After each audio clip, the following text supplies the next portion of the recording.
apresentar novamente. Meu nome é Flávia, eu sou médica pediatra e intensivista aqui do Hospital Infantil Jorge de Medeiros. E hoje nós nos reunimos com as nossas professoras, né? Nossas amadas professoras, para discutir sobre síndrome multissistêmica inflamatória em crianças. Quem vai dar essa aula é a doutora Regina Selle, que ela é médica pediatra e infectologista do Hospital Oswaldo Cruz. Ela é preceptora da infectologia pediátrica da Faculdade de Ciências Médicas de Pernambuco e do Oswaldo Cruz. Atualmente está como chefe temporária da infectologia pediátrica pelo afastamento das nossas mestres. É doutoranda em infectologia e medicina tropical pela Universidade Federal de Pernambuco.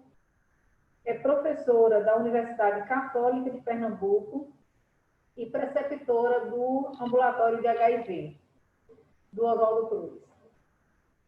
E nós temos como debatedoras e enriquecedoras do nosso tema doutora Ângela Rocha, que é infectologista pediátrica, é professora regente da disciplina de doenças infecciosas da Faculdade de Ciências Médicas de Pernambuco, é membro do Departamento de Infectologia da Sociedade Brasileira de Pediatria e é membro do Comitê e assessora em imunização do Governo do Estado de Pernambuco, CRI.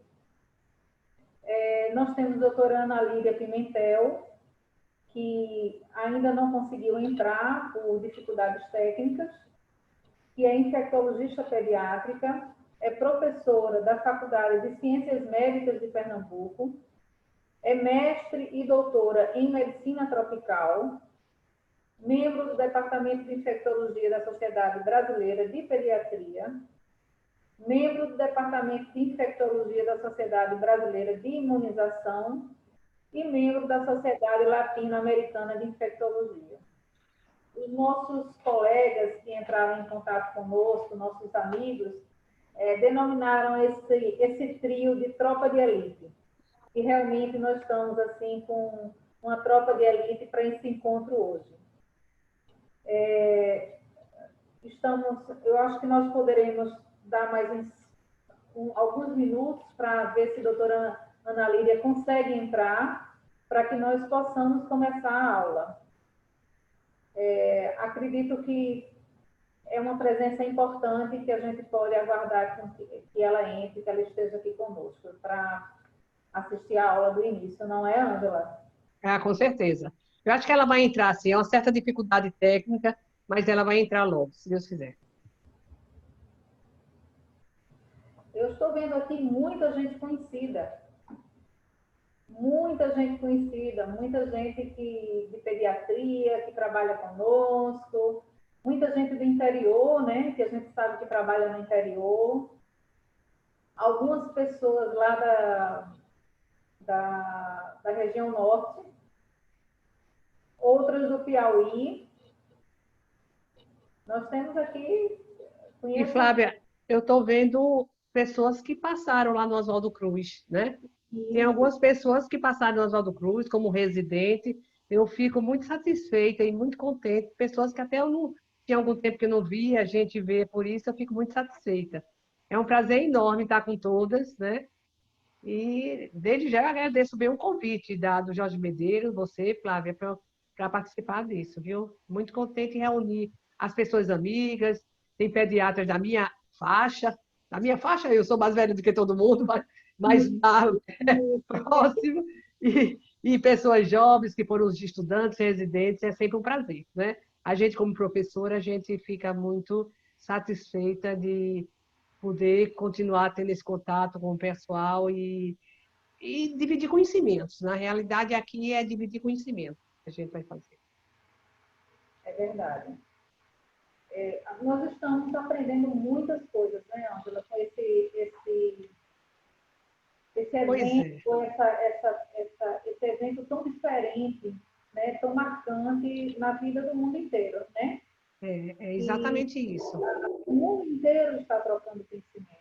Os estados, o Brasil inteiro, de norte a sul, estão trocando conhecimento. conhecimento. Como é Eu que aí importante a gente se encontrar e mostrar resultados e direcionamentos para todos os colegas pediatras que estão aí no front, né? Enfrentando essa batalha, né? é uma doença que a gente tem muito pouco tempo, né, Flávia? A gente está com no máximo 6 meses que a gente tomou o conhecimento real, em fevereiro, aqui mais ou menos, janeiro até se falava pouco, e uma falta de conhecimento do todo mundo. A gente desconhecia totalmente isso. E a gente está aprendendo todo dia uma coisa nova. Então, o que a gente disse ontem, há uma semana atrás, já começam outras evidências e a gente está aprendendo. Infelizmente, às custas de muito sacrifício, muito estresse, com perdas, né, com as vidas, aí, com óbitos. Então, a gente mais aprendendo isso. E agora eu sempre digo que agora qualquer a gente tratar e um paciente agora a gente tem outra visão e todo mundo tem outra visão do que há uns 3 anos, 3 meses atrás. Então a gente já começa, eu estou dizendo a gente, o pessoal da UTI, o pessoal que também trata, já tem mais um discernimento, já começa a anteceder um pouco ao vírus. A gente antes estava correndo atrás do vírus. Agora, com um pouco de conhecimento, a gente já começa a chegar perto, dar um passo antes que as coisas se agravem.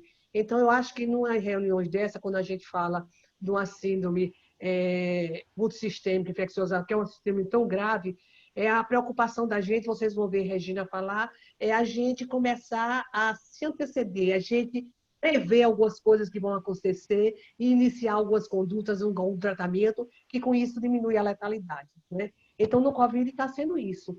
Quando se fala em terapêutica, principalmente com as dificuldades, mas a gente não é só a terapêutica, a gente tem o conhecimento da fisiopatogenia desse vírus. Então, o que ele está causando, as infecções, não é um quadro respiratório, um síndrome respiratório, é uma síndrome que pega vários órgãos e sistemas. E isso a gente está aprendendo, né? E está aprendendo, e com isso a gente tem melhor condição de tratar o paciente, oferecer uma melhor conduta para ele, que a gente antes, o mundo todo desconhecia. A verdade é essa. É verdade. E uma coisa que a gente tinha antigamente, aquelas orientações de voltar para casa quando estiver cansado, tudo isso, a gente está antecipando. Quando você disse que a gente está correndo, tentando correr na frente do vírus, é que nós estamos já antecipando essas complicações. Então, o Exatamente. pediatra está sendo alertado, aliás, o médico, de uma forma geral, ele está sendo alertado a trazer a criança precocemente ao hospital para que não chegue num estado de tamanha gravidade. Né? Exatamente. Então, só quando começasse um quadro respiratório, uma dificuldade respiratória, uma dispneia. Hoje em dia, não, a gente está vendo que tem que ser antes disso. Lógico que não é tratamentos mirabolantes, sem sintoma, não é nada, não estou falando nada disso, mas a gente acompanhar esse paciente e fazer as coisas na hora certa. Então, esse conhecimento agora tem ajudado, com certeza, muito mais o paciente, todo mundo da UTI, que eu falo dos colegas da UTI, eles dizem, a visão da gente agora para tratar um paciente da UTI é outra. A gente já tem condições, tem o melhor discernimento dentro do quadro clínico, que isso é muito importante, né? É muito importante. É verdade. Dentro da terapia intensiva, nós estamos em hospitais públicos, né? Nós estamos recebendo pacientes muito graves, né? Claro que nós temos toda aquela dificuldade para fazer serologia, para fazer o RT PCR, aquela coisa toda. Muitas vezes a clínica ali, aquela clínica de inflamação sistêmica mesmo, de sepsis, de miocardite, né? De disfunção cardíaca, de falência orgânica, como você falou. Então, isso a gente tem visto chegar, e principalmente também chegar muita criança do interior. Eu não sei se vocês estão com essa experiência aí no Oswaldo Cruz. Regina, uma preocupação, e aqui essa aula tem muito a ver, porque uma coisa que eu falo muito desde o início da pandemia é dizer que a criança vai ser pouco afetada, a criança não vai ter quadro, e não é isso que a gente vê. A gente sabe que a criança tem um percentual menor, não é que ela não se contamine, mas menor de gravidade, mais formas assintomáticas ou oligossintomáticas, mas não quer dizer que as crianças não podem ter uma evolução de gravidade também. E a gente está vendo isso, está sendo constatado isso, que a gente volta a ter os pais, as enfermarias, as unidades voltando a ter muito caso de gravidade, essa síndrome multissistêmica com gradações diferentes, mas com gravidade que a gente tem que tomar conduta. Então, agora na aula de Regina, a gente vai ter um panorama disso, que eu acho que é bem interessante. São evoluções que são muito catastróficas em determinados momentos, principalmente aquelas crianças que simulam, inclusive, abdômen agudo, né? A gente tem quadros de choque, né? Quadros de choque séptico, tudo isso, né? As crianças que chegam com abdômen agudo, simulando um abdômen agudo, e tem todos aqueles efeitos também, a sintomatologia trombogênica da doença, tem sido um aprendizado diário.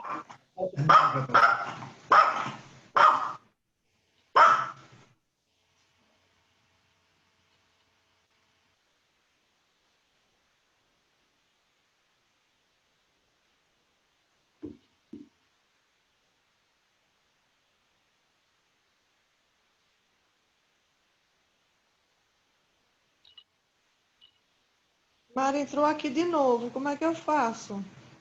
Porque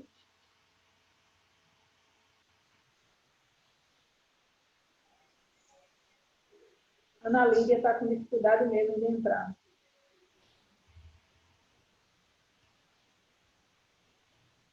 Oi, Regina. Boa noite.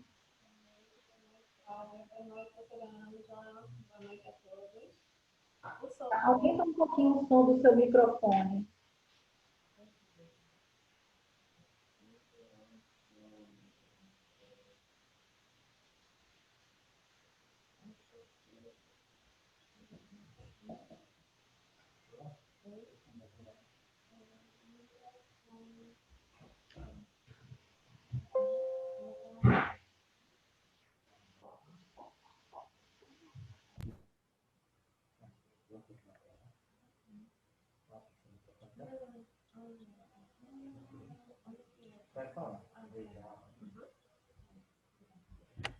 Oi, gente, boa noite. Dá para ouvir? Dá, Regina. Chega mais perto um pouco só. Vou tentar. Já estava baixa. Mas tá ok. Eu vou desligar minha câmera. Não sei, eu posso desligar, não sei. Eu vou começar, Flávia. Pode ser?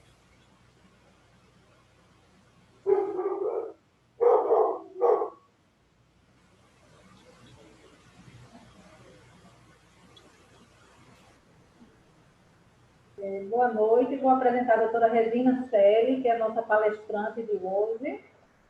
Ela é médica infectologista do Hospital Oswaldo Cruz e uma integrante dessa equipe fantástica que lá estão sempre ligadas ao ensino, né? Quem não passou pelo Oswaldo Cruz para aprender?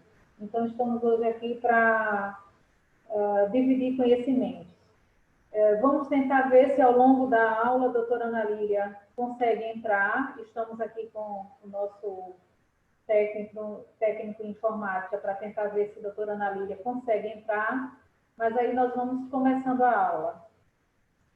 Pode começar, Regina. Boa noite a todos. Acho que a gente vai compartilhar conhecimento, trocas de informações. Abaixe o seu microfone.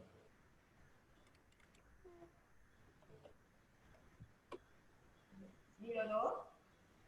Não, muito baixo. Está ouvindo, Ângela, aí? Pode ser um pouquinho mais alto. Aumente seu som, Regina. Aumente seu som. Vamos tentar. Eu vou falar mais alto.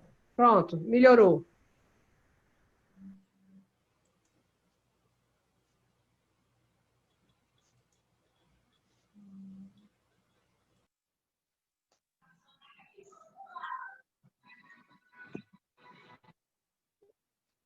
Gravando? Tá gravando? Agora diz que... Eu peço, por favor, que todos desliguem seus microfones. Obrigada.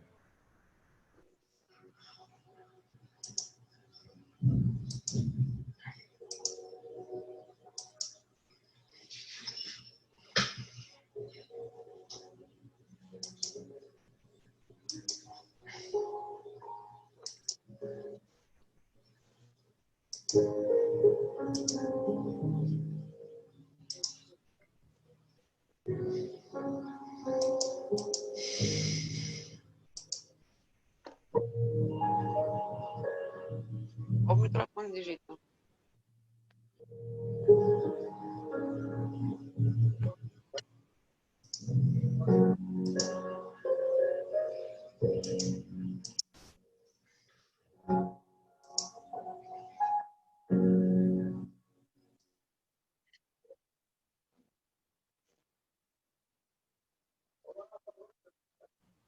Então, boa noite, gente. Vamos começar.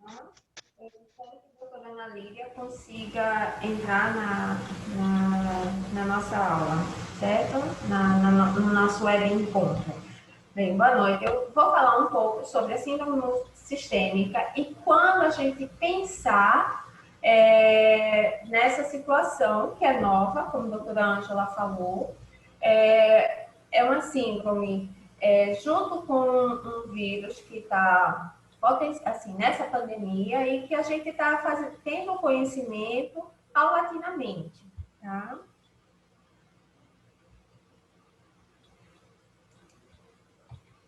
Então, para a gente ter uma ideia, nós temos 7 coronavírus, certo? Que podem causar doenças em seres humanos. Esses vírus, esses 7 coronavírus, previamente de conhecimento, 5 deles causam, 4 deles, desculpem, causam o resfriado comum, né? Assim, a nível mundial, que podem ser detectados juntamente na solicitação do painel, né, viral, como a gente pode ver, o influenza, o adenovírus, vírus social respiratório, rinovírus, coronavírus, certo? Porém, 3 deles causam doenças mais graves, causam as síndromes respiratórias agudas graves, né? O primeiro que surgiu foi em 2002, o segundo, que é o MERS, surgiu em 2012 no Oriente Médio, e o atual, que é esse novo vírus, né? Que surgiu desde dezembro de 2019, que inicialmente acometeu países asiáticos e após isso acometeu outros continentes, consequentemente uma pandemia, né? E que tivemos muitos óbitos, né, inicialmente, mas que agora a gente está começando a ter esse conhecimento um pouco melhor do quais são as consequências, qual o quadro clínico, quais as complicações que esse vírus pode acometer, né, independente da faixa etária. Então, as crianças, elas podem ter Covid-19? Podem sim, tá? Elas são diagnosticadas em menor percentual, né? Como a gente vê nessas duas citações, em torno de 5%, né, de casos diagnosticados, e pelo CDC, em torno de 3,2%. Aí a gente vê entre crianças e adolescentes até 18 anos. Mas a gente tem a distribuição da faixa etária da criança e que a gente pode ver que o maior percentual situa-se entre 10 e 17 anos, né? Com 27 e 32 respectivamente. Mas a gente não deve esquecer as crianças abaixo de 9 anos e principalmente as crianças abaixo de 1 ano, que tem em torno de 15% nessa atualização do CDC. Para a gente lembrar, para poder a gente chegar até a síndrome multissistêmica, a gente tem que primeiro entender o que é e quais são as características da doença causada pelo Covid. Então, inicialmente, a gente achou que só poderia ser uma síndrome gripal ou uma síndrome que poderia evoluir para uma síndrome respiratória aguda grave. Uma síndrome gripal é qualquer sintomatologia mediante a apresentação de febre, tosse seca, ou seja, sintomas inespecíficos de um resfriado. O que a gente tem que ver? Que quando essa síndrome, quando o Covid começou aqui com a gente, a partir de final de fevereiro, início de março, é também a sazonalidade da influenza e de outros vírus, né? Tanto o vírus social respiratório como os influenzas A e B, entre outros. E, junto com isso, aí, se eu tenho uma baixa saturação, né, aumento de espinéia, desconforto respiratório, ou tenho algum outro cianose, juntamente com as comorbidades, então eu posso ter uma síndrome respiratória mais grave e que também pode ser acometida por qualquer outro vírus, certo? Aí, aqui, a gente vai começar a falar um pouquinho sobre a evolução e as características do vírus relacionados às crianças. A gente tem que ter uma ideia de que o vírus em criança, muitas vezes, não mostra uma sintomatologia. Ou seja, essas crianças têm uma evolução assintomática. O contrário de um adulto. Quando eu vejo um adulto, eu tenho mais ou menos aquela linha de evolução da doença, né? Então, o adulto ele adoece, tem a febre, tem o quadro gripal, tem o desconforto respiratório e vai dentro dos primeiros 14 dias. A criança, ela não necessariamente ela vai obedecer essa ordem. Por quê? Porque muitas vezes essa criança ela pode chegar na urgência já em um estágio mais avançado do Covid. Ou seja, aquela febre que a gente pensa que a criança está começando os primeiros sinais e sintomas do Covid, isso pode ser relacionado já a um quadro, possivelmente, de complicação. Então, nesse trabalho, que foi um dos primeiros trabalhos, que foi feito com em torno de 2.135 crianças abaixo de 18 anos, né, crianças e adolescentes, que foi feito em março, na China, tá? Então, a gente tinha 34% de casos confirmados em laboratório, tá? Em torno de 1.400 eram casos suspeitos, a média de 7 anos. Então, já são pacientes um pouquinho mais velhos que começaram a ser acometidos. A predominância no sexo masculino e acima de 90% eles tinham quadros leves ou moderados ou eram assintomáticos. Desses 4% eram crianças assintomáticas. Então, a gente já vê que a gente tem uma predominância para uma dissociação da clínica da criança e do adulto.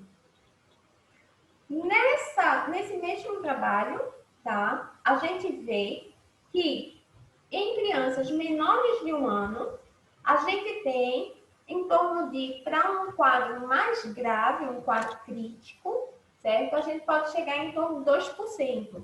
O severo, em torno de 9%.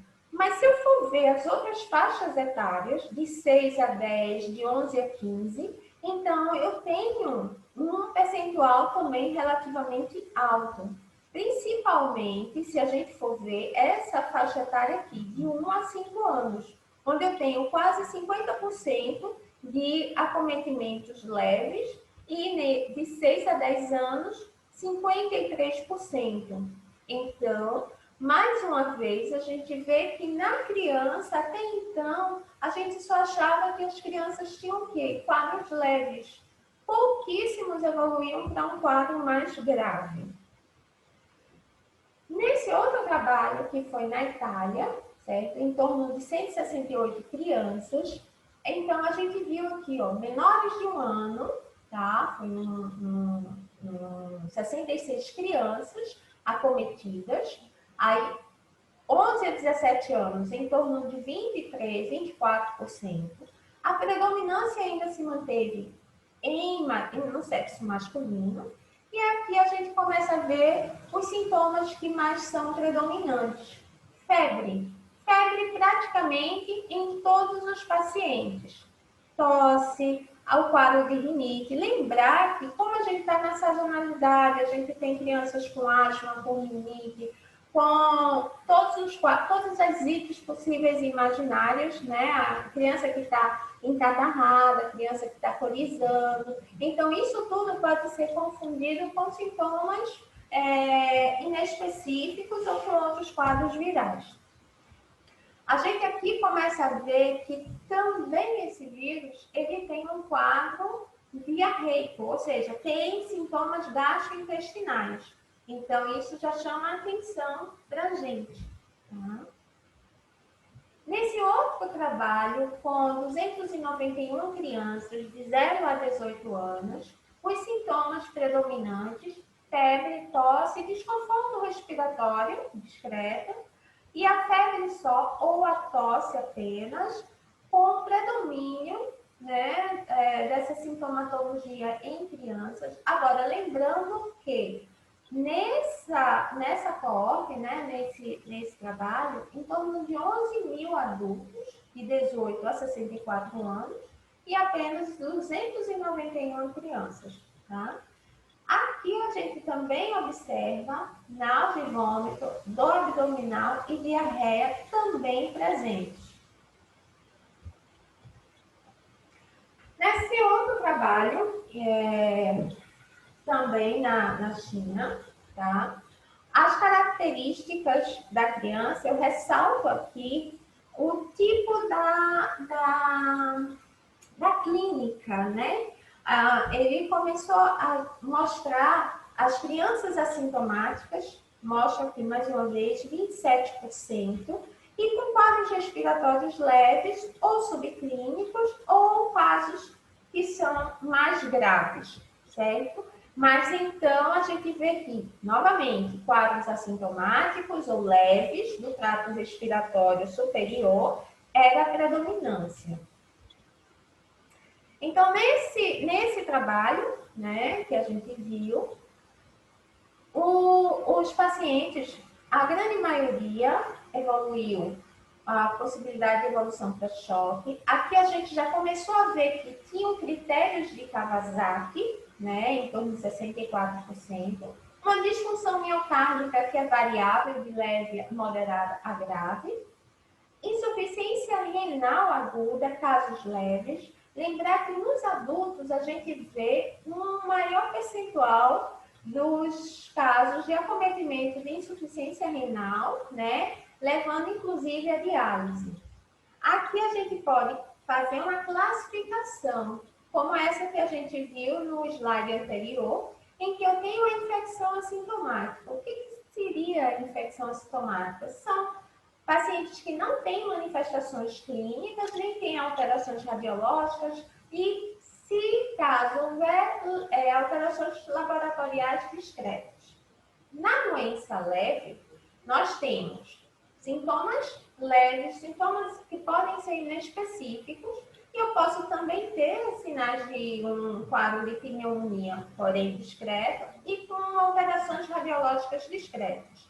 Já na doença grave, eu já posso ter uma insuficiência respiratória, um desconforto respiratório, uma queda da saturação, ou seja, evoluindo para uma CIRRAG, né, uma síndrome respiratória aguda grave, e a doença crítica, que é justamente quando eu tenho um internamento com certeza em UTI e eu tenho uma falência respiratória e o acometimento de algum outro órgão. E a possibilidade de evolução para um choque séptico ou algum outro tipo de gravidade, falência circulatória. Aqui eu ressalto uma coisa que chama muita atenção, eu achei, quando eu li esse artigo, eu quis dividir com vocês, porque O acometimento de pele é bem variável. A gente acha que pode ser um quadro meio que urticariforme, uma lesão maculopapular, um racho maculopapular, e que isso aí também pode ser qualquer um, que também se assemelha a um quadro, um racho da síndrome de Kawasaki, que é também um aspecto polimórfico, né? Atenção a esse slide aqui dessa lesão do pé, em que eu trouxe esse artigo porque eu tive esse paciente em consultório, uma criança do sexo feminino com 2 anos de idade, e que tinha lesões bem semelhantes e que a gente chama pé de Covid, né? Alguns dermatologistas têm esse nome, né, intitulado. Aqui, para alguns colegas, até parece que é uma larva migrans, alguma outra lesão, uma picadinha de inseto. Mas, juntamente com tudo isso, a gente tem que ver a clínica, a epidemiologia, se teve contactante, né, recente, nas 4 semanas. Enfim, a gente tem que traçar um perfil clínico-epidemiológico. Tá? Então, aqui a gente vai lembrar no caso, né, a definição de doença de Kawasaki, de síndrome de Kawasaki, né? Por que eu estou falando isso? Porque é importante para a gente poder entender a síndrome multissistêmica, que chama a atenção para um Kawasaki síndrome, né? A síndrome multissistêmica muitas vezes mimetiza uma doença de Kawasaki.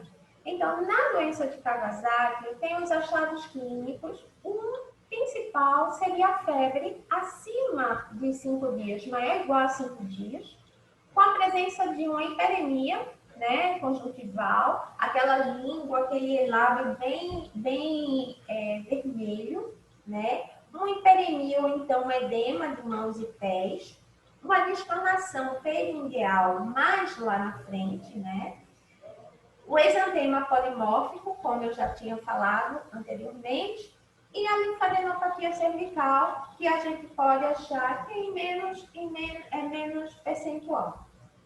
Juntamente com isso, eu tenho achados laboratoriais que nos falam a favor dessa síndrome de Kawasaki, que seria a leucocitose, a presença de anemia, o aumento de marcadores inflamatórios, como o VSH e o PCR, e a presença de um aumento das plaquetas. Quando eu penso num Kawasaki atípico, então eu também vou pensar que eu tenho que ter a presença da febre, tá? E a presença de 2 ou mais achados clínicos desses principais aqui que eu falei, tá? E juntamente com o aumento de um dos marcadores, né, inflamatórios, como o VSH, o PCR, uma anemia, uma leucocitose, enfim. Aí eu vou mostrar aqui algumas fotos, né? Ó, a hiperemia, a boca, a hiperemia conjuntival, ó, o lábio e a descamação periungueal, e de mãos e pés. Esse aqui, o que chama a atenção é que a doença de Kawasaki é geralmente menores de 5 anos, tá? Então, isso se atém, é a característica da doença, né? Que tem uma etiologia não definida ainda. Na síndrome inflamatória multissistêmica, nós podemos ter a mesma coisa, uma hiperemia labial, um edema de mãos e a hiperemia conjuntival. Esse é de uma criança, né, de 10 anos, lá do Oswaldo Cruz, um dos nossos primeiros pacientes, que a gente fica na dúvida, é Kawasaki? É síndrome inflamatória? Esse paciente evoluiu muito bem, certo? Porém, essas características não são encontradas em pacientes,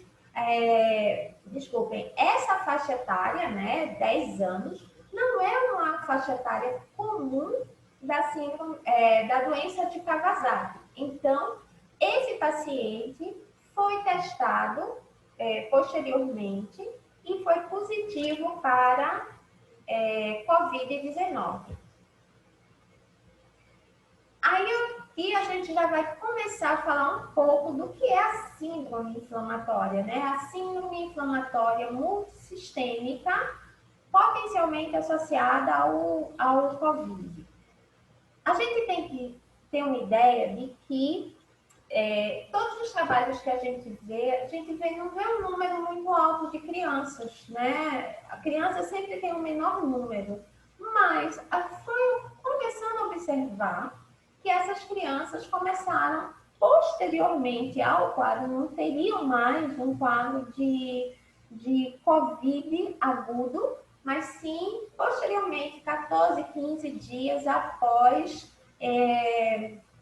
o início do quadro, né? Ou que a gente pense ser o início do quadro, porque a gente vê que criança, ela pode ser assintomática, então muitas vezes, como eu disse, a gente não tem ideia de quando foi o início da doença.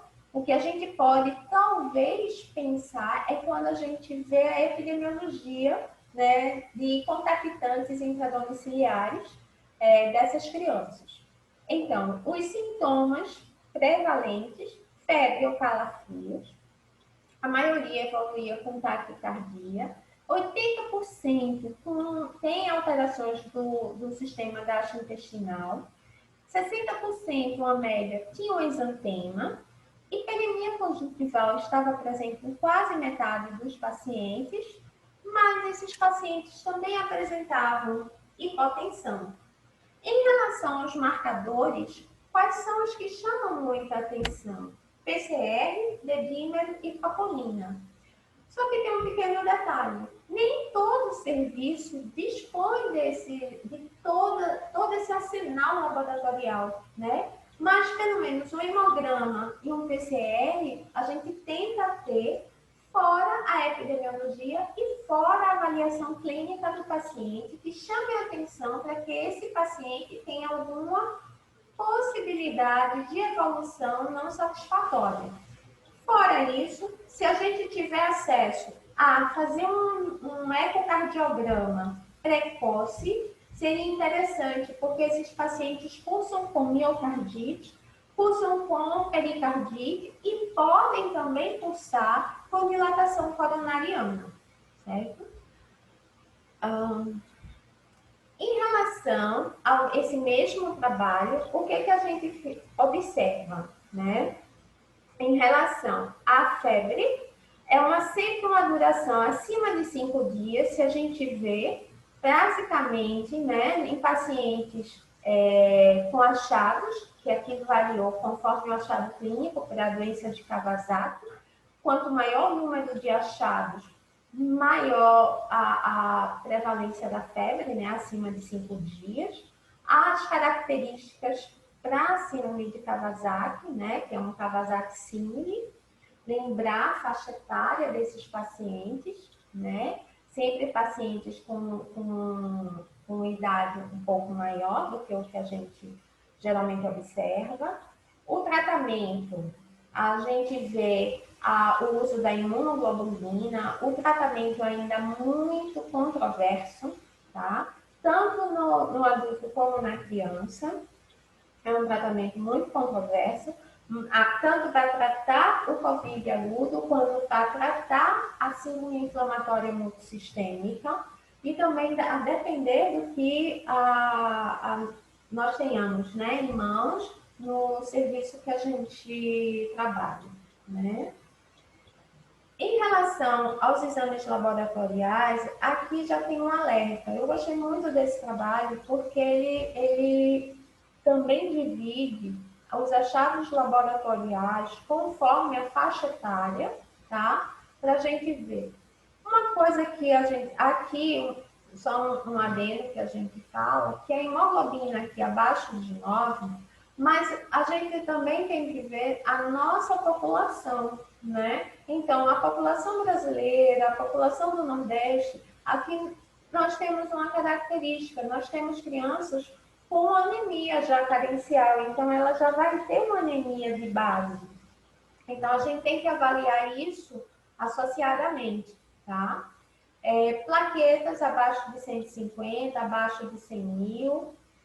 O dedímero, que a gente, no início, a gente não conseguia fazer lá no Oswaldo Cruz, mas hoje a gente já tem uma rotina para isso, então a gente consegue ver e, consequentemente, a gente está tentando entender um pouco como é a evolução, já que o dedímero não era um exame que a gente usava habitualmente para qualquer processo inflamatório ou infeccioso das nossas crianças, né? Pelo menos a gente não tinha essa rotina. Um outro exame laboratorial seria a albumina. A proteína C reativa é a proteína, não é o PCR-RT, para pesquisa do vírus, é a proteína, né, C reativa, que é justamente uma prova de função inflamatória, e é uma das primeiras a ter alteração, certo? E também é uma das primeiras, quando o paciente vai melhorando, é uma das primeiras que regride. Então, assim, se torna o nosso marcador de evolução, de melhora, e também um marcador para saber se essa criança está com uma evolução de potencial gravidade. Ferritina, né, o VSH, né, o aumento de troponina também, por conta da desregulação da coagulação, e a parte de aumento das transaminases, por conta também do acometimento hepático. Então, nesse trabalho da New England, né? Então, a gente viu que a persistência da febre foi sempre 100%, ou seja, a maioria dos pacientes. Os sintomas gastrointestinais, grande parte dos pacientes também tiveram, mais de 60%. O exantema chegou a quase 80%. Conjuntivite, idem. Sintomas respiratórios já tem um menor número, né? A gente também tem que se ater às comorbidades, aqueles pacientes que têm asma, aqueles pacientes que já têm alguma comorbidade de base. Dor de garganta, mialgia, linfadenopatia, aqui, como a gente vê, já tem um baixo percentual. Em relação aos outros achados, um choque que pode evoluir para quase 80%, né? Critérios para doença de Kawasaki, insuficiência respiratória, injúria renal também. Então, assim, a gente sempre vai ter algumas alterações, né? Que a gente precisa ter um certo olhar carinhoso para poder ver se esse paciente vai estar com uma evolução não satisfatória. Essa revista, a Pediatric Rheumatology, fez esse artigo que foi na França, né? Eu gostei desse artigo, por quê? Porque ele fez uma comparação de uma coorte histórica com 220 pacientes com doença de Kawasaki e 16 pacientes com síndrome de Kawasaki associado à Covid. Então, mediante isso, só para a gente ter uma ideia, a predominância da idade aqui na coorte histórica foi uma média de 2, aqui 10 anos, tá? 10 anos. Então, na coorte com Covid, a gente viu que a idade é bem mais velha, né? Sexo masculino foi predominante e na coorte de Covid foi 50%. Eu achei bem interessante isso, né? E vocês veem que por aqui, mesmo sendo números altos, ou seja, 220 para 16, o percentual praticamente foi igual. Eu achei bem interessante isso. A doença de Kawasaki completa, né, ou seja, com os sinais e sintomas clínicos, chegou a 64% na coorte histórica e na coorte COVID, 62%. PCR, como eu falei que era um marcador importante, na coorte histórica, 142, né, a média. E na coorte COVID, 207. Então, a gente vê que a prova A PCR na COVID, ela realmente é bem alta, tá? Chega a mais de 100. Linfócitos, hiponatremia, albumina, tá?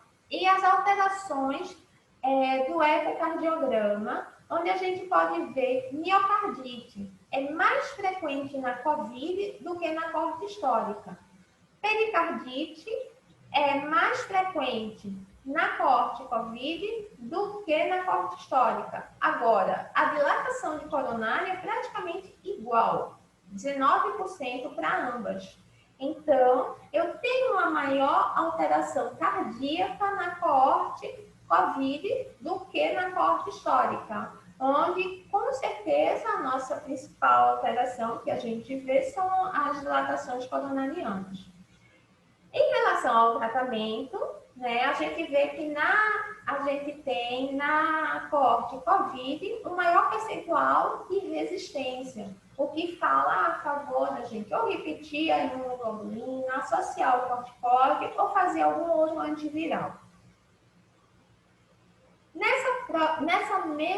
Nesse mesmo trabalho, a gente vê que as crianças com a síndrome inflamatória multissistêmica associada ao COVID predominam mais em crianças mais velhas e adolescentes.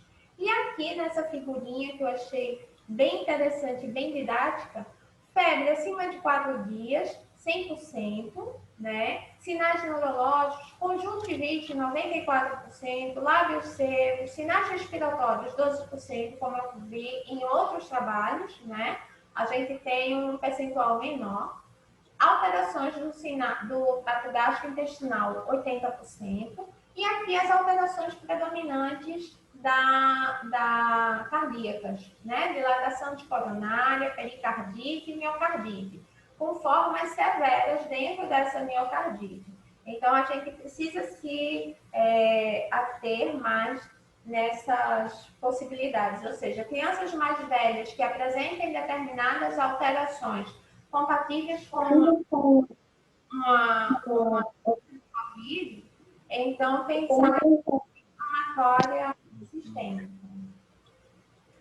Esse artigo aqui, que é sobre a pediátrica SARS-CoV-2, apresentação clínica, infectividade e resposta imune, está no pré-proof, né? Foi feito nos Estados Unidos, com 192 crianças. Basicamente, o mesmo percentual, a mesma amostra, mas aqui eu achei interessante falar sobre as comorbidades, né? Que principalmente o histórico pulmonar. A gente vê aqui a asma, pneumonia, que é o mais frequente das nossas. História de parto prematuro, né? Teve percentuais. Agora, fibrose cística não foi vista em nenhum momento, né? Porém, no Oswaldo Cruz, a gente teve um paciente com fibrose cística, tá? Acometida pelo SARS-CoV-2. Então, assim, eu trouxe mais a nível de curiosidade mesmo. Desculpem. Esse artigo aqui da JPEDS, né, da Journal of Pediatrics, ele fala da síndrome multissistêmica associada a quadros graves, né, de respiratórios pelo COVID. Foi um estudo que vai sair agora em setembro, com 33 crianças, tá, em Nova York. Foi um estudo bem delineado. A definição do COVID foi feita pelo CDC, pela definição do CDC, né? E nesse estudo, em contraste com alguns outros estudos, né, teve uma baixa morbidade, 51% exigiram drogas vasopressoras, 15% exigiram suporte ventilatório, seja invasivo, seja não invasivo, e 6% necessitaram de suporte circulatório mecânico. Então, em relação às características demográficas e clínicas, o que a gente pode ressaltar desse artigo? Que que a mediana de idade foi de 10 anos, mais uma vez mostrando que a faixa etária é sempre um pouco mais velho. 61% de sexo masculino, que aí a gente corrobora com os outros estudos. Uma coisa que eu achei interessante, que nesse artigo eles colocaram o peso médio da criança, tá? Que nos outros trabalhos não tinham isso. E comorbidades em quase 50% dos pacientes. E os sintomas mais comuns apresentados por eles, 93%, e uma dor abdominal em torno de 63%, náusea e vômito 69%. Então, a gente vê que aqui a gente tem uma predominância de sintomas gastrointestinais. Quantos pacientes a gente não recebeu proveniente, por exemplo, da restauração? Teve um dos pacientes que a gente recebeu que eu disse não é COVID, era um quadro que já chegou com um quadro infeccioso, né? Uma pneumonia bem avançada, teve alterações, né, das provas de função inflamatória quando a gente foi ver, e eu tinha ficado até dito que não achava que seria um COVID. Eu até brinquei de caramba, vai ser todo mundo que espirrar, tossir, vai ser COVID. E foi COVID. Né? Então, assim, são coisas que a gente está aprendendo, né, a cada dia, e com cada paciente é uma experiência que a gente tem, né, uma troca de experiência entre os colegas. Aqui a gente pode ver o uso da terapia, né? Quais são as terapias que foi usada, né, na síndrome. A gente vê que usaram imunoglobulina, corticoide, tocilizumab, redesivir e anantira. Lembrar que o remdesivir é tão difícil de falar, e o anantira nós não temos ainda aqui, né? Eu não tenho experiência em usar esses dois em criança, embora hoje na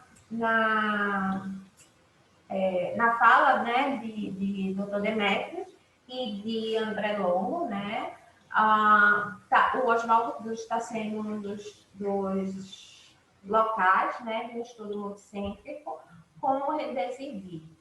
Em relação à hidroxicloroquina, a gente não usou em nenhuma, pelo menos a gente não usou em nenhuma criança lá no Oswaldo, tá? Já teve 2 crianças, 2 ou 3, que vieram já em uso de outro serviço, a gente manteve, mas assim, que a gente tenha iniciado nenhum, tá? Desculpa.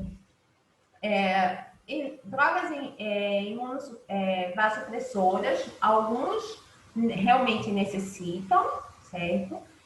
A gente não teve lá no Oswaldo nenhum óbito relacionado a síndrome inflamatória multissistêmica. A gente tem um número um pouco maior, mas está fazendo o uso ainda assim, desculpa, a gente ainda está tendo que fazer a notificação para realmente ver dos nossos pacientes quantos realmente são síndrome multissistêmica, né? Se vocês até viram agora recente a nota técnica e junto com a nota de notificação, né? A ficha de notificação é bem grandinha, né? Mas, assim, é importante a gente preencher para justamente a gente ter uma ideia se realmente aquele paciente é ou não assim multissistêmica, principalmente tratando-se de crianças menores ou maiores. Certo? Então, aqui, o tratamento com 54% de imunoglobulinas, 51% uso de corticoide, tocilizumab, redesivir, anantira, também anantira com o menor. Tem ainda o uso do plasma convalescente, mas em criança a gente não usa e por aqui também não foi usado nesse trabalho, tá? Aqui falar um pouquinho sobre como é a conduta, né, da síndrome multissistêmica em criança. Esse é um protocolo que foi criado. Quero parabenizar principalmente a doutora Cláudia, né, que lá do Oswaldo, que se empenhou bastante em fazer esse protocolo, dar um trabalho danado. Eu realmente gostaria de parabenizá-la, né? E, assim, esse é uma maneira da gente ter uma ideia do que a gente possa fazer, de como a gente possa proceder e qual tratamento a gente deve seguir nesses pacientes, certo? Então, a gente primeiro tem que definir esse paciente, definindo ou pela OMS ou pelo CDC, a gente vai fazer o diagnóstico através do PCR para SARS-CoV-2 ou por teste rápido ou por uma sorologia. Lembrar que inicialmente a gente não tinha os testes rápidos, a gente fazia o diagnóstico através das PCRs, né? Tem uma gravidade, ver a avaliação da gravidade, né? E quais são as condições de alta desse paciente. Então, aqui eu quis só mostrar a vocês em relação aos critérios, né? Em relação ao OMS, que são 2 ou mais critérios, portanto, que tenha febre acima de 3 dias e uma idade que varia até 19 anos. A gente tem que ter a alteração dos marcadores inflamatórios e afastar a infecção bacteriana e a presença do COVID, seja por PCR, por teste rápido, sorologia ou então pela epidemiologia. Pelo CDC, que a idade varia de 0 a 21 anos, né? Febre tem que ser acima de 24 horas, com 38. Alteração laboratorial de inflamação, ou seja, os marcadores inflamatórios, que seriam o PCR, DHL, FSH, fibrinogênio, D-dímero, a ferritina, tá? E a presença de linfocitopenia. Também afastado causas de infecção bacteriana e a presença de COVID positivo ou contactante nas últimas 4 semanas, do ponto de vista epidemiológico. Então, aqui, mais ou menos para a gente simplificar, tá? Eu espero que a gente consiga dar uma entendida aqui. Eu tenho inicialmente o estágio inicial, que seria a infecção viral. É quando eu estou com os sintomas realmente de sintomas leves de uma síndrome gripal. Então, nesse que o paciente chega à urgência, eu posso fazer uma orientação e, a depender, reavaliar com 24, 48 horas. Mas, se eu for fazer, dependendo de como esteja essa criança, aí eu posso até fazer as provas de função inflamatória e que essas vão ser pouco alteradas, não vão ter uma alteração gritante como a gente viu nos trabalhos anteriores. Só que a maioria das crianças, elas não chegam nesse estágio, certo? Eles chegam no estágio já mais avançado, ou com infecção secundária, como foi esse paciente da restauração que eu falei, ou eles chegam no estágio da hiperinflamação. Então, quando eu tenho um quadro já mais avançado de infecção secundária, então eu vou pedir alguns exames, tá? Lembrar, principalmente, que a gente não tem só COVID, a gente está em pandemia, mas a gente tem outros quadros virais também, a gente tem outros vírus aí visitando a gente. Então, a gente pega esses exames, o que a gente puder fazer, né? Hemograma, PCR, VSH, ferritina, albumina, função renal, enzimas hepáticas. E aí, desses exames, a gente vai ter uma atenção, caso o paciente apresente uma linfopenia, um aumento importante da ferritina, do D-dímero e do DHL. Lógico, associando a PCR e VSH sempre. Se dependendo disso, eu vou pedir, se eu for internar o paciente, que nesse caso a maioria é internada, eu vou fazer solicitação de culturas para poder afastar a infecção bacteriana e, se for o caso, eu vou afastar outras doenças. Lembrar que eu tenho as arboviroses, que são nossas freguesas sempre, eu tenho o HIV, o Epstein-Barr, CMV, enfim. a gente tem que afastar quadros outros virais ou bacteriosos. E se esse paciente tiver sintomas do trato gastrointestinal, sintomas predominantes, então a gente tem que avaliar esse paciente de certa forma mais vigoroso, vamos dizer assim. E tem pacientes que já chegam, ou podem chegar, não chegaram nesse estágio, chegaram no estágio 2 e já evoluíram, mas com 24, 48 horas, estão na síndrome de hiperinflamação. Lembro novamente, a maioria das nossas crianças que a gente vê infecção assintomática, quando chegam já é no estágio mais avançado, tá? Então, esse estágio, ele pode evoluir para um choque cardiogênico, uma síndrome do choque tóxico ou até mesmo a doença de Kawasaki-Sindel. E que tem potencialidade de evolução, lógico, para a gravidade, né?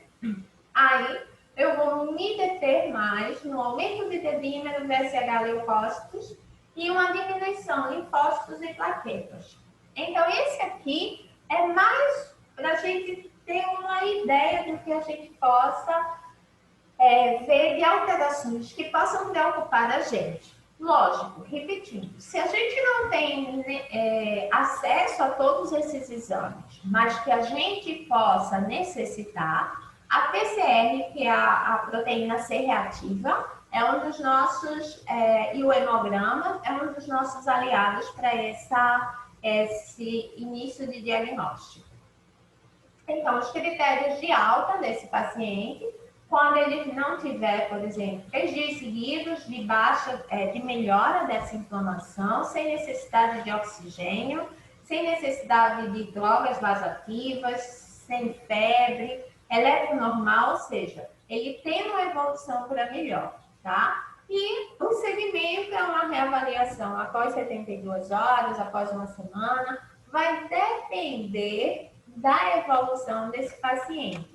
Os pacientes lá do Oswaldo Cruz, que a gente vê, são pacientes que não têm uma evolução tão crítica, certo? Mas também quando o paciente chega na necessidade de ir para a UTI, a gente dispõe de imunoglobulina, corticoide, então, assim, de todo, pelo menos inicial, um arsenal inicial para o tratamento desses pacientes, né? O Hospital Oswaldo Cruz, ele dispõe disso. A ficha de notificação, que agora é importante, a notificação imediata e obrigatória, para poder a gente, posteriormente, definir, né? Então, pensou, notifica, tá? Em relação à síndrome inflamatória multissistêmica. Para terminar, né? Acho que está todo mundo cansado. Aqui é uma experiência, né, do Oswaldo Cruz, né? Então, a gente teve até julho, mais ou menos,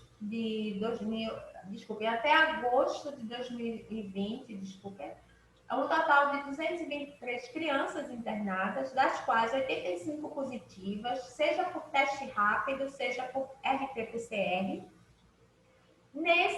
Dessas 85 crianças, por incrível que pareça, 35 masculino, 50 feminino. Então, a gente já mudou aí um pouquinho a figura, né?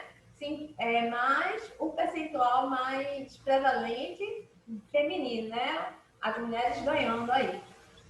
E em relação à idade, em menores de 1 ano, 27%, mas a predominância de 1 a 10 anos, né? 58,8%, já sendo mais compatível com a literatura. E aqui, em relação aos meses, quando é que foi chegando, né? Então, a gente vê mais ou menos uma maior prevalência desses pacientes conforme o mês. E resumindo, né? Quando é que a gente pensa, depois de eu falar tanto, né, em síndrome multissistêmica associada ao COVID? Então, quais são os sinais e sintomas sugestivos da síndrome multissistêmica?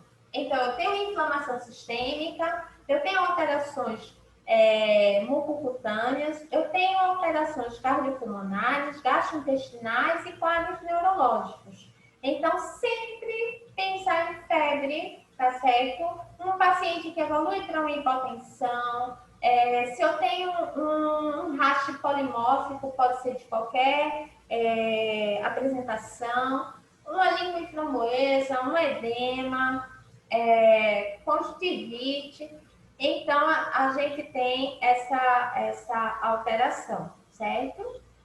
E em relação à classificação, eu tenho a síndrome multissistêmica leve, ou seja, eu tenho internamente uma unidade de internação geral, sem necessidade de droga vasoativa, suporte respiratório mínimo ou não precisa, alguma lesão mínima, né, de órgãos.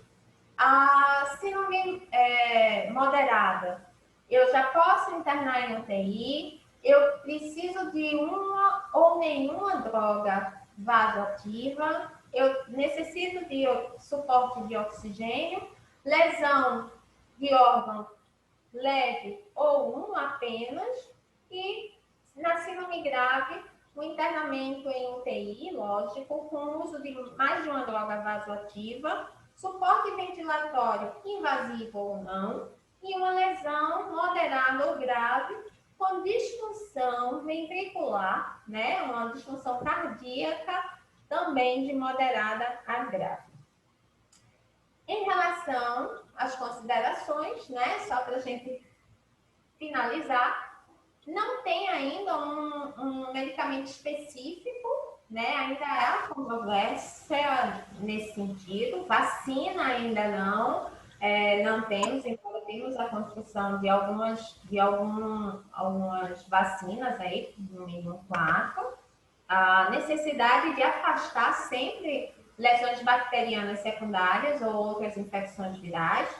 O diagnóstico precoce é essencial para que tenha uma boa evolução na síndrome multissistêmica. E, como sempre, manter o distanciamento, o uso de máscara, o uso de álcool gel, né? E aí, principalmente, a educação da população sobre formas de contágio. Lembrando que a pandemia, os nossos números estão diminuindo, mas o vírus continua, né? A pandemia ainda está aí e uma segunda onda pode aparecer. Gente, foi mais ou menos isso. Espero que tenha sido bom, né? E estamos aí para abrir discussões. Muito obrigada.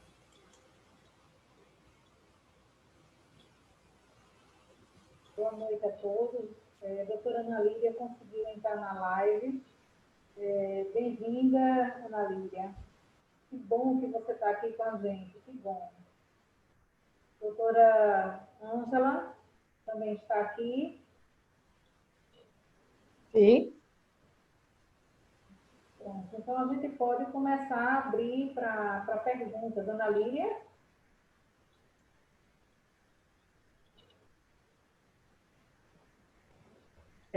Flávia, não, enquanto você vê as perguntas aí, bom, antes de qualquer coisa, quero parabenizar a Regina, uma aula que é uma aula com muitas informações, mas ela conseguiu resumir dentro dos trabalhos que existem, ela deu uma parte mais prática e mais objetiva, né, que a gente olhando com alguns slides tem uma noção das coisas vão acontecer.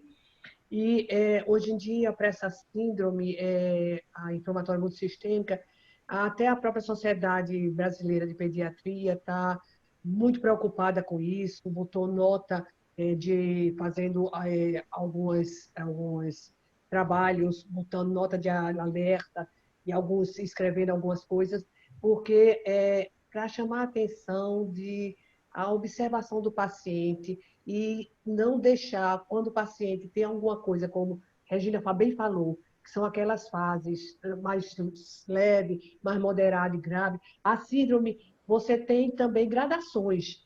Então, mas você ficar vigilante para poder interferir, para não deixar chegar a um quadro de maior gravidade, de comprometimento, que mesmo usando imunoglobulina e usando algumas medicações, você não, às vezes não consegue reverter o quadro. Graças a Deus aqui a gente não, aqui em Pernambuco a gente não tem muitos casos levando isso de óbito, mas é um alerta. Todo mundo preocupada porque são algumas coisas que têm que ser feitas. E lembrar que uma das coisas que tem, inclusive aqui o Estado e outros também, não é só aqui no Estado de Pernambuco, o tratamento com a imunoglobulina é um tratamento muito caro, e essas pessoas, essas crianças, quando naqueles quadros que vai com a evolução, tem uma indicação formal de fazer, como no caso do Kawasaki, para evitar mais complicações. E às vezes a gente está vendo que as dificuldades hoje em dia de se ter, e a imunoglobulina fazer isso, pulsar, fazer o corticoide. Então, esse alerta, o pediatra deve ter, para quando começar com aquele sintoma, com aqueles exames, como Regina falou, com o PCR, a proteína C reativa alta, sinais inflamatórios importantes, começar a olhar de mais de perto e intervir, para não deixar ser uma evolução mais grave. E aí esse paciente é uma preocupação, porque existe uma necessidade de UTI, e a gente sabe das dificuldades que a gente tem de UTI, né? A gente sabe do UTI pediátrica, então é uma coisa que a gente tem que ficar muito alerta, e hoje em dia, tanto o Ministério da Saúde como sociedades brasileiras de pediatria e sociedade local estão muito preocupadas em detectar precocemente para um acompanhamento e melhor assistência a essas crianças. Gostaria também de lhe parabenizar, sua aula foi maravilhosa, linda, rica, e a gente tem aí, assim, essa avalanche de conhecimento. Doutora Ana Lídia, seja bem-vinda. Que bom que você Um prazer e muito obrigada pelo convite. Eu estou muito assim, muito à vontade, né? Porque são colegas que é do serviço, e muito interessante o que a Regina falou, porque o que a gente tem visto lá fora são experiências da China, experiência da Itália, e agora e outros países, né? Mas a gente está dando a experiência nossa. Quer dizer, é pequena, e a gente até interroga se o pessoal fala muito, mas essa doença, porque a mídia vai e coloca que essa doença chegou, que está matando. Gente, não é bem assim, ela existe desde lá da China, que a gente, como não sabia, então começou-se a trabalhar e apresentar alguma coisa da China, aí vem para a Itália, e como a Regina falou. Outra coisa também é para nós que trabalhamos em ponta, né? No momento não estou na ponta, mas eu e Ângela trabalhamos na ponta também, Regina nem se fala, mas a gente vê muito que essa doença é uma doença de interfase. Você tem que, para chegar a ela, você sobrepõe a quê? Síndrome do choque tóxico, você tem que saber bem direitinho, você tem que fazer diagnóstico diferencial com Kawasaki, porque ela apresenta coisa de Kawasaki, e ainda também tem o HLH, né? Porque também está envolvida nessa síndrome. E para nós pediatras, eu digo que nós somos um pouco adivinho, porque o indivíduo, a primeira coisa que a gente tem que pensar, a idade do paciente, porque ele é mais velho do que os pacientes de Kawasaki. Tem tudo de Kawasaki, mas a gente tem que, no questionário, a gente perguntar, olha, nos últimos 15 dias ou no último mês, teve contato com alguém com Covid? Porque ele está entrando agora com diagnóstico, vamos dizer, gatilho, mas tem outros vírus, quem sabe? Porque a gente não sabe. A gente está aprendendo. Epstein-Barr, então a própria dengue e outros como CMV, pode ser até que eles também desencadeiem a doença. Então, eu vou terminar, mas parabéns à Regina, a gente tem muita coisa para discutir, mas eu acho que o objetivo maior dessa nossa conversa é tirar as dúvidas, né, dos que estão nos ouvindo, porque é muito importante para nós que trabalhamos, principalmente aqueles que trabalham na ponta da emergência. Eu acho que o diagnóstico precoce é muito bom, muito importante. Assim, em relação à gravidade, Ana, eu sou intensivista. Nós temos trabalhado, inclusive, essa semana, saiu uma reportagem no jornal sobre o Barão do Lucena. Então, nós estamos recebendo crianças extremamente críticas no setor Covid. Nós temos toda uma ala Covid lá e a porta do Barão é uma porta aberta para emergência. Então, nós temos a área vermelha, a área verde, a área amarela e aquela divisão dos pacientes respiratórios e não respiratórios. Enfim, nós temos observado justamente isso, essas crianças de idade escolar e os pré-adolescentes, né, crianças maiores, desenvolvendo o Kawasaki-like, né? Então, assim, são crianças extremamente graves, com uso de necessidade de droga vasoativa, algumas com necessidade de diálise, e realmente esse diagnóstico precoce é de suma importância. Crianças simulando quadro de abdômen agudo, sendo transferidas do interior para o hospital da restauração, para cirurgia, e quando na realidade vai fazer tomografia, está aí com 50% de vidro exposto no pulmão. E aí a gente vê casos de gravidade acontecendo, né? Então, isso é de suma importância. Tem aqui uma pergunta, é uma pergunta de participante, que pergunta que, já que estamos na pandemia, onde é considerado tudo epidemiologia positiva, e como manifestação tardia do PCR, que o PCR pode ser negativo, né? E também demora a chegar o resultado, assim que eu compreendi a pergunta. Todos os pacientes com critérios clínicos e exames complementares compatíveis serão considerados positivos? Uma pergunta para vocês.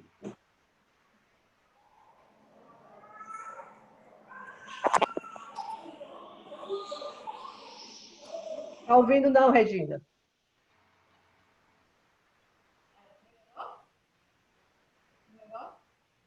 Melhorou, mais perto. Vá. Aqui. Mas pronto. Assim, o que a gente tem visto é que o RT-PCR, pelo menos lá no Oswaldo, e eu acho que em outros serviços, como na reunião que nós tivemos, ele está demorando muito o resultado. Então, muitas vezes, a gente fica à mercê desse exame, né? Mas aqui na pergunta, uma vez que estamos todos em epidemiologia positiva e como manifestação tardia, o RT-PCR pode ser negativo. Todos os pacientes com critérios clínicos e exames laboratoriais compatíveis serão considerados positivos.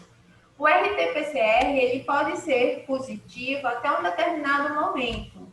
Após isso, ele pode ser negativo, sim, mas ele também pode ser positivo sem ter uma contaminação, esse paciente não ser contaminado, mas considerar pacientes com alterações inflamatórias muito importantes, a gente tem que ter epidemiologia, a gente pode até pensar, certo? Que seja um paciente com Covid, mas seria interessante a gente ter a sorologia para a gente fechar o diagnóstico, embora que, digamos assim, a gente ainda está galgando isso, já que muitos pacientes não tenham a sorologia positiva, né? Regina, Regina. Só lembrar também que esses pacientes, quando chegam para a gente, não chegam em fase, estou dizendo, aguda de Covid, ele já teve. Então, normalmente, a PCR é negativa porque já passou a fase sorológica da PCR. Então, você vai ter, eu vejo todos os trabalhos que eu vi em revisão que eu fiz para a gente estar aqui, eu vi que a sorologia para o Covid é que praticamente deu positivo na maioria dos trabalhos. E a PCR, ou sim ou não, né? Alguns positivos e outros negativos. Outra coisa, Ana, lembrar que é um critério para pensar que é que se a criança chega com quadro característico de uma síndrome multissistêmica, se tiver contato em casa, alguma pessoa que teve Covid, ela não teve sintoma nenhum, mas é contactante de pessoas com Covid, Pensar familiares, e está com a síndrome sistêmica, se considera que ela foi que ela é infectada. isso E mesmo. aí, nesse caso dela, a gente não sabe se ela teve uma forma inaparente e já evoluiu para um caso já de uma síndrome sistêmica, já uma complicação mais tardia, aí o PCR dela pode ser até negativo, né? Fica difícil a gente definir, teria que com a sorologia, mas, né? Ângela, essa morte dessa criança que foi dito agora no jornal aqui local, foi de que hospital? Eu não vi, eu não pude ver o... Agora, teve casos lá no Osvaldo, onde pacientes ficaram ficaram um mês em torno disso, com PCR positivo. Por que eu digo isso? Porque muitos pacientes são de instituições. Então, essas instituições só aceitam pacientes se o PCR vier negativo. Então, para isso, a gente ficou repetindo. Então, alguns pacientes, e aí a gente não sabe a duração dessa PCR positiva, e se essa PCR positiva pode ser de contaminação, mas também pode ser Isso residual. pode ser, se for PCR, está me ouvindo, Regina? Bom, Então, você vê, se a PCR ainda estiver positiva, numa evolução tão longa, o que a gente pode ter é o RNA, então partículas. Mas o vírus já foi, né? exatamente, só ter um resquício, né? Isso, não é? Do ponto de vista de reação cruzada, tipo assim, você tem um paciente com sintomas clínicos e se falou muito em relação à imunologia e a imunidade cruzada com falsos positivos, falsos negativos, quando se junta Zika, principalmente o pessoal do interior pega muita Zika, pega a chikungunya, a dengue. Vocês têm alguma coisa a colocar sobre isso? Você quer... Ah, Regina, pode falar, Regina, pode falar. Os mais velhos. Eu não entendi direito, não. Como foi? Não, eu não sei, Flávio, você quis dizer assim, pacientes, mas não, você não está colocando em relação à síndrome multissistêmica, não. Que ele pode ter uma positividade independente, assim. Então, reações cruzadas. Normalmente, o RT-PCR é bem específico. Bem Né? específico. Específico. A sorologia é que talvez são algumas coisas, mas o RT-PCR é para ser bem específico, não sabe? Então, tanto que o positivo sempre afirma, o negativo não afasta, né? Então é isso.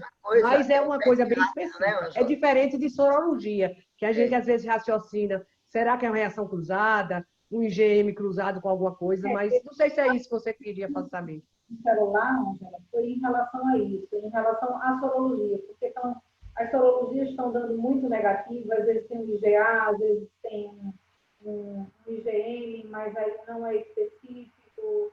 E aí se perguntou, recebi essa pergunta agora de um colega do interior, perguntando em relação à sorologia e imunidade e sorologia cruzada, né? Que aí, às vezes, dá positivo e pode não ser, e ela ficou na dúvida em relação a isso. O RT-PCR é o exame padrão ouro, né? Para Covid. Exatamente.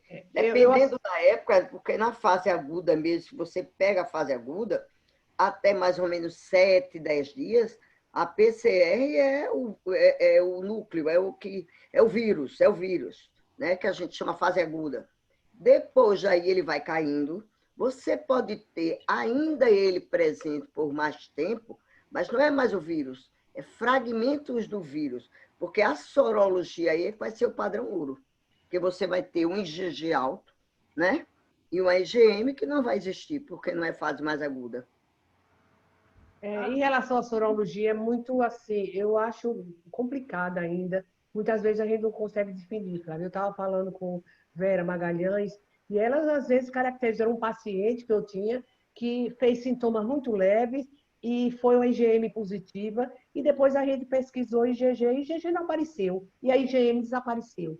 Ela disse que pode acontecer isso nos quadros, e não é obrigatoriamente ser reação cruzada com ser outra coisa que não foi o Covid, mas realmente fica até difícil a gente definir isso. E a gente sabe que os quadros menos sintomáticos podem não ter menos sorologia positiva, também a literatura já está descrevendo isso. Então, é muito complicado, às vezes, a gente definir algumas coisas. É muito, principalmente com os exames laboratoriais que a gente está utilizando, né? Flávia. Não sei se a Regina quer dizer ou a Ana Lília alguma coisa. Não, aqui não, deixa não, tá tudo, eu concordo com você. Tem uma pergunta aqui de Fernando Cabral, você viu? De Fernandinho. Eu vi a de Mônica Pacífico agora. Ela pergunta Aí, olha, de fazer a sorologia, que lá no Barão do Lucena só tem o RT-PCR. Isso. Fernando Cabral, ele fala que existe o conhecimento que no estado de crianças na UTI de Covid do HBL, tínhamos 2 crianças em diálise peritoneal. Aí ele está dizendo que não está ouvindo Regina. Sim, nós tínhamos 2 crianças, eu sou lá da UTI, né?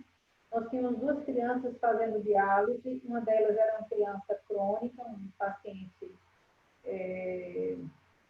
já bem comprometido, já com indicação de transplante, e esse paciente não tolerou fazer a diálise, ficava com estabilidade hemodinâmica e não suportou. E nós temos uma outra criança lá também fazendo diálise com boa resposta. Agora, a pergunta de Mônica Pacífico em relação à sorologia. Se vocês sabem, no estado de Pernambuco, onde fazer sorologia para pacientes de SUS. Complicado. Na realidade, é necessário mais testagens, né? Então, às vezes, para definir a situação, hoje Regina estava presente também uma reunião com os serviços, e às vezes muito paciente fica no serviço muito tempo com a clínica semelhante à Covid, não estou falando nem da multissistêmica, e você não tem um exame para confirmar ou negar, porque pede, demora muito, e aquela paciente fica lá e você não pode mais juntar outra coisa ou com outro suspeito, e porque você não tem um exame, nem a positividade dela, nem nega que é positivo. Então, eu acho que a gente teria que testar mais.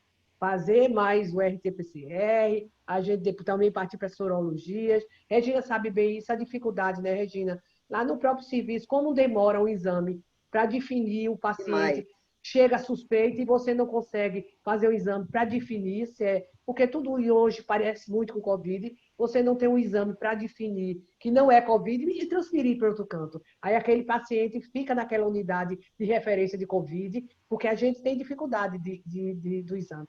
Regina convive muito isso, né, Regina? Não estamos... Estamos vendo não, Regina. Desde o dia 13 de agosto... Aumenta, Regina. Está ruim. Enquanto ela está aumentando, eu gostaria de agradecer também a doutora Kézia Albuquerque, que é de Maringá, que está assistindo nossa aula. Foi minha colega de turma. Obrigada. Ela conhece nós 3. Muito, Ângela. E a gente agradece muito você estar aqui e repassar, né, os conhecimentos também, porque a síndrome inflamatória multissistêmica, ela pega muito a faixa etária de adolescentes e adultos jovens, né? Então, obrigado, doutora Kézia, a gente está agradecendo, vocês estão ouvindo a gente. Bom ter você aqui, Kézia. Não, tá melhor? Agora. Pronto. O que a gente vê lá, pelo menos no Osvaldo, é que eu tenho crianças lá desde o dia 13, que a gente quer saber o resultado de PCR e a gente não tem esse resultado. Então, assim, há uma demora. A gente consegue lá fazer o teste rápido, né? A sorologia ainda não, com frequência, não entra na nossa rotina, mas a gente está em vias, se puder, né? de entrar na rotina fazer as sorologias, mas por enquanto a gente tem os testes rápidos e a gente tem o RT-PCR. Mas lembrar da época, né, do momento certo de solicitação. Pois é. Fernando Cabral pergunta se a gente tem conhecimento da incidência de pacientes que têm necessidade de diálise em pediatria, esses pacientes com síndrome inflamatória sistêmica. Trabalhos que tem mostrado, né, Regina? Ele fala muito pouco sobre diálise peritoneal em criança. Eu vi mais a parte de adulto, mas, assim, criança, dos trabalhos que eu pesquisei, não vi falando muito, não.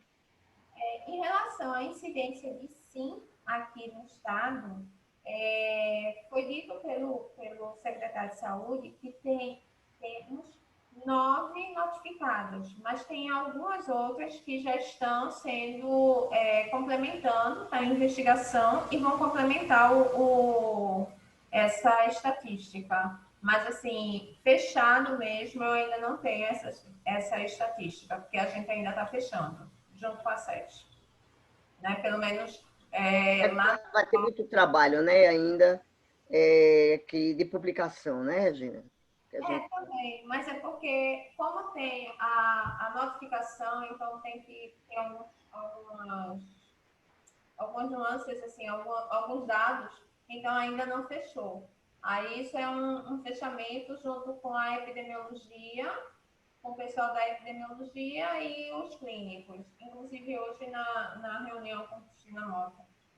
E a SES está querendo isso, né? Não, nem trabalhos, mas assim, ter esses números nos dados, né, da SES. Então, o trabalho vai sair depois, mas a SES tem, nesse momento, esses números para informar. Mas eles precisam um retorno da gente, de quem está informando, de dados, para poder confirmar isso, né? Flávia, Gabriela Sintra está perguntando, viu, Regina? Regina está perguntando como é o fluxo para encaminhar para o OC os casos suspeitos. Sempre é através da central de regulação.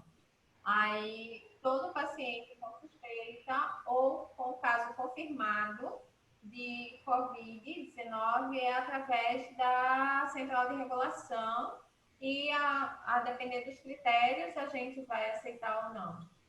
Né? Portanto, assim, por enquanto, por exemplo, nós não temos a retaguarda de UTI.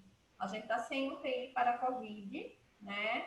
A única, acho que a UTI que tem é a do Barão e a do Correia Picança atualmente, porque a UTI da gente está com um problema estrutural e, dependendo dos critérios, a gente pode aceitar esses pacientes ou não. Mas Aqui uma que não se... Eu recebi aqui foi em relação ao corticoide. Que a dose inicial é uma dose de 2 miligramas por quilo da metil e a pulsoterapia de 20 a 30. Quando fazer pulsoterapia? Eu não vi. Está perguntando, Regina, quando vai iniciar a pulsoterapia? Quais são os... Não é isso, Flávia? Eu não que eu entendi. Então, quando é que você inicia a pulsoterapia? A dose de pulsoterapia para depois manter o corticoide, mas faz o pulso. A pergunta aqui, Regina, é o seguinte, que a dose a gente faz... coisa de 2 miligramas por quilo, que normalmente tem aí nos protocolos. Mas quando fazer pulsoterapia, que seria uma dose de 20 a 30? Não, a gente faz a pulsoterapia caso não haja resposta da imunoglobulina inicialmente. Quando não há porque, Regina, a gente tem que primeiro pensar em sanar os processos inflamatórios, os marcadores, para depois a gente entrar nos imunomoduladores, né? Exatamente. Mas a gente faz a imunoglobulina, Isso. o corticóide posteriormente. Aqui a gente não tem o redenivir, nem o ananotira, nem o tocilizumab, né? A gente não faz, pelo menos não na rede pública. A nível de Brasil, eu acho que a imunoglobulina não é tão fácil a liberação pelo SUS, né? Se a gente pensar em SUS. Pensando em privado, é outra história. No privado, a gente tem quase tudo, digamos assim, né? Mas pensando-se no SUS, eu acho que quando fazer a pulsoterapia, pensando-se no SUS, eu acho que é mais ou menos a resposta que ela quer, porque realmente no serviço em que ela se encontra, não tem, assim, a imunoglobulina é uma droga muito cara. Teria que E ter... não é tão fácil, não, até para a gente que trabalha no Oswaldo, a gente de vez em quando está pedindo socorro, né? Pedindo no Correio Picanço, pedindo quem é que tem, porque não é fácil, não. A gente Não trabalha só aqui. Então, na Irmandade. eu recebi um telefonema do médico, de um colega de Maceió, tentando ver se o Oswaldo Cruz arrumava a imunoglobulina para ele, que ele estava com uma criança grave. Então, aí ele começou, ter a indicação da imunoglobulina, dentro daqueles parâmetros que a Regina falou, e aí ele disse, eu vou pulsar antes da imunoglobulina. Normalmente a gente faz imunoglobulina para depois pulsar, porque não tinha imunoglobulina. E termina fazendo a imunoglobulina tardiamente. Então, tem que usar outras coisas. Está sendo difícil, e a Sociedade de Pediatria, hoje teve uma reunião, todo o CREMEP, tudo querendo levar para o Estado, para o governo do Estado e os municipal, essas dificuldades e que fosse como a gente tivesse mais facilidade da imunoglobulina. Porque, como você diz, nos serviços particulares estão ruins, mas no serviço público existe a dificuldade. O Oswaldo Cruz, de um jeito ou de outro, às vezes a gente tem conseguido, mas a gente sabe que serviço tem muita dificuldade. Não só a gente aqui em Pernambuco, mas de uma maneira geral. E as imunoglobulinas, eu soube recentemente que o preço das imunoglobulinas por a dosagem triplicou. Então, os laboratórios estão fornecendo Horrível. um valor 3 vezes mais alto de imunoglobulina do que era antes. Então, sabendo da necessidade, então as coisas estão também a procura maior, então o produto fica, né, com certa dificuldade e aí aumenta o preço. Então, é todo que tem que ter uma organização estadual mesmo, o Estado do Estado para fazer isso, né?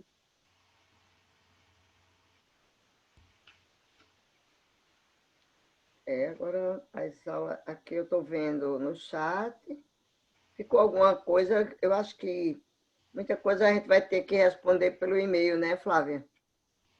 Exato. Tem alguma coisa a mais, Flávia? Madalena Lapa, dizendo que nos adultos, o RT-PCR é colhido até no máximo com 10 dias de sintomas, né?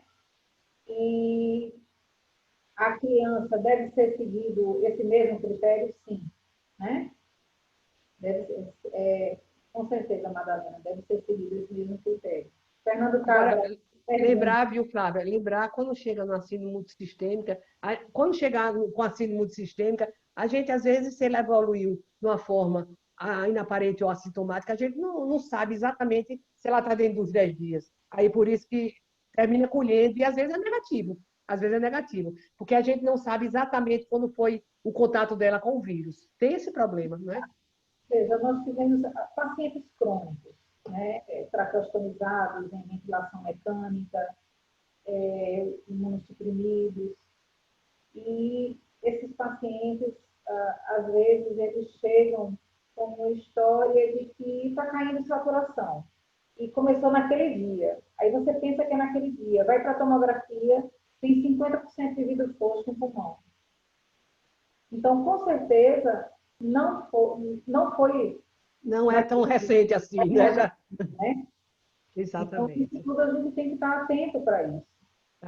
Por isso que um RT-PCR negativo não vai afastar em certas situações, não é? Exato. Aqui fica bem soberana. Outra pergunta de Fernando é que, nesse cenário, é possível pensarmos no retorno das atividades escolares? Presencial, eu tenho muito receio ainda. Eu tenho muito receio. E, na realidade, vamos dizer, em criança pequena. Às vezes, na faculdade, a gente vai ter dificuldade, avalie numa idade menor. Que aí, com esse controle dessa criança, E a gente já tem uma coisa interessante que já começou a aparecer muito mais crianças, talvez um maior número de crianças, a gente sabe, mas e tem uma relação com a família, o mãe e o pai, tendo voltado a trabalhar, tendo uma atividade fora. Então, Aí, ele sai mais, porque chegou a ter um período, depois de 5 meses, tem que voltar a algumas atividades e vai levando as contaminações para casa. E avalie isso na escola, não é? Que é uma dificuldade, e principalmente se for escola pública. Ai, crianças pequenas, eu acho uma temeridade. Eu ainda fico com muito receio, muito receio, muito receio.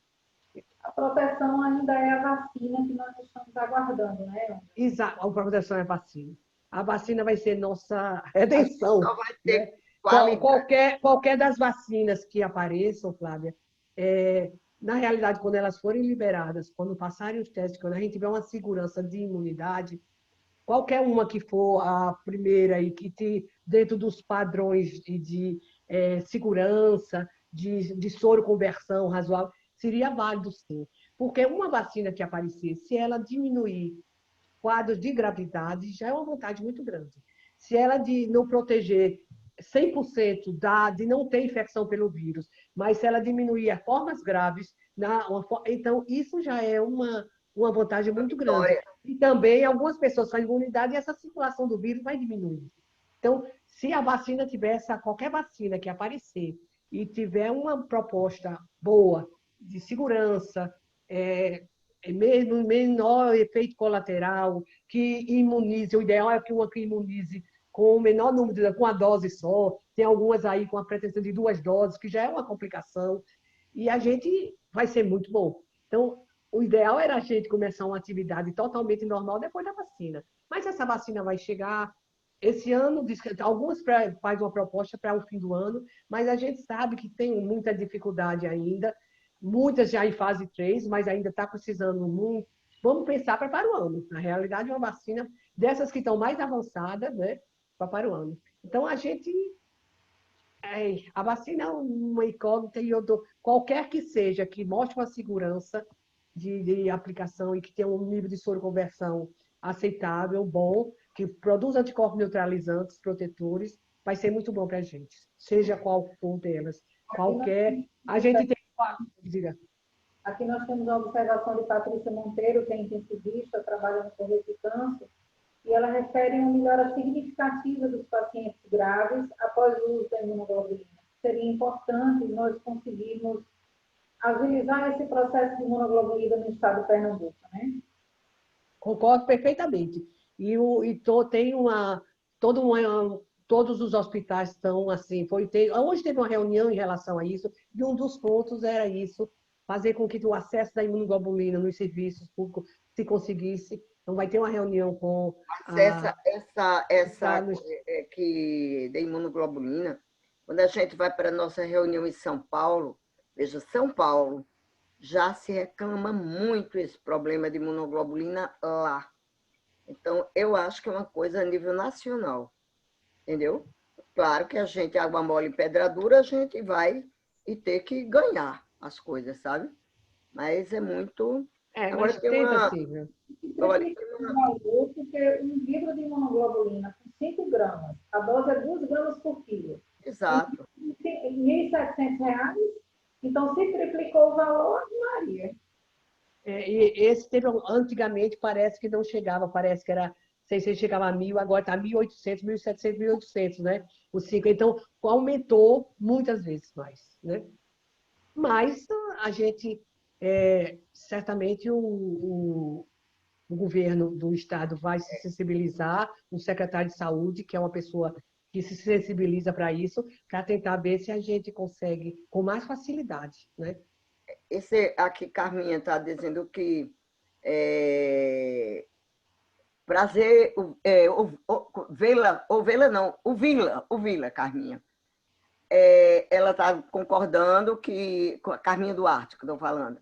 Eu concordo também com você, criança pequena, abaixo de 2 anos, meu filho, meu neto, eu não voltava para a escola. Agora, porque o que é que a gente vê na nossa clínica privada, que eu já voltei para ativa? Então, é que até 2 anos a gente sabe que não tem problema. Você veja agora que a Organização Mundial de Saúde já empurrou para 5 anos. Mas, gente, o que a gente vê na prática é que a criança de 2 até 5 anos é um inferno para ela manter a máscara na sua boquinha. Depois de 6 anos, ela é mais consciente. Então, como a proposta é você fazer turma ímpar, turma par, uma fazer presencial e a outra fazer virtual, os colégios que se propõem, acima de 6 anos, que você já tem alfabetização e uma criança mais, vamos dizer assim, conscientizada, eu ainda acho que poderia fazer. Mas minha neta tem 11 anos, mora em Portugal, terminou o curso dela toda, com prova, com tudo, virtualmente. Ela não foi. Portugal está sendo muito rígido e está sendo exemplo para todo o mundo, em termos de epidemiologia, de vigilância. Ela terminou o curso dela e com prova, viu? Com prova, com tudo, mas não foi nada. Para aula presencial, não. Uma outra pergunta, Ana Lília, e Ângela e Regina. Se a Sociedade Brasileira de Pediatria, de Infectologia, não deveria se posicionar em relação à questão das aulas, né? Já foi, já teve. Nós já fizemos logo no início uma nota técnica, onde eu e Ângela participamos, e a gente falou, né, sobre a opinião da gente naquela época, mas a gente já está se programando para atualmente, né, porque tudo muda, né? Está mudando, a gente fazer um novo funcionamento. Que é uma metamorfose, gente. A gente está aprendendo muito. Bom, minha gente, eu acho que nós estamos com 21h30, né? Nós estamos com 2 horas quase de aula, e eu acho que as perguntas podem surgir, tem um e-mail logo no início, e pode ser feitas as perguntas, e essas perguntas serão encaminhadas para as nossas professoras. Agradeço muito a Regina por todo o trabalho, foi uma aula muito linda, muito bem estruturada, esclarecedora. Prática, né? Agradeço a nossas professoras, doutora Ângela e doutora Analícia, que são muito amadas, muito queridas, que vieram pintar esse momento. E eu acho que a gente tem muito a discutir ainda, né? Nós temos muito a discutir, muito a estudar, muito a descobrir, a fazer trabalhos, e espero que em outro momento, quando nós tivermos novos posicionamentos, a gente possa se reunir novamente. Eu só tenho a agradecer, em nome do Hospital Infantil Jorge de Medeiros, um hospital só de crianças, só de pediatria, e o carinho que vocês têm por nossa instituição, em a gente conseguir fazer essa live com vocês. Só tenho a agradecer. Muito obrigada. Eu aqui agradeço, viu? Acho que a Ana Lília também, eu agradeço, muito obrigada. É sempre um prazer, você sabe, presidente, passou lá com a gente, a amizade com todo mundo. Regina é minha R10 já. Então é sempre um prazer estar aqui. Eu quero dizer que é um assunto... titular substituta. É um assunto muito difícil e com modificações todo dia, e a gente tem que aprender. Todo dia é um aprendizado, e vamos aprender junto, minha gente. Muito obrigada pela presença de todos. Obrigada, Flávia, viu? Vai ser publicado, né? Eu agradeço também, foi um prazer. Olha, diga-se de passagem, depois do que aconteceu comigo, é a primeira vez que eu me senti à vontade, né, de falar, porque eu estava muito arredia, com medo de na hora eu não conseguir, mas eu estou muito feliz de ter voltado, com o Jorge de Medeiros, onde eu fui também aluna, né, ouvinte do seu pai, do doutor Ivaldo Valença. Então, essa turma toda do Jorge de Medeiros, eu fui aluna quando eu era 3º, 4º ano de medicina. Muito obrigada, viu, gente? Obrigada. Quer encerrar, Regina? Você que é a palestrante. Agradecer, né, primeiramente a Flávia, a todos que estão aqui. Fala mais alto que a gente não está ouvindo. Oh, meu Deus!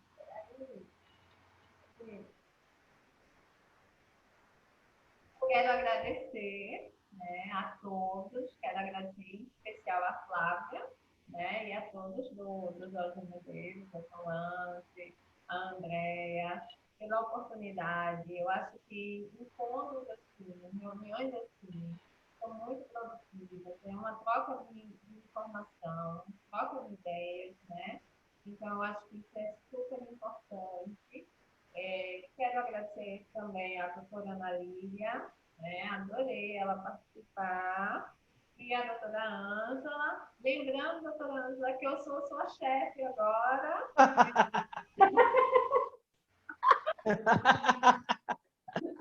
Olha, nós já fomos chefes de Regina, agora ela é nossa, né? Né? Ela está muito metida, né, Flávia? Ela está muito metida. Tchau, minha gente. Boa noite a Tchau, todos. querida. Até a próxima. Sintam-se abraçadas. Tchau.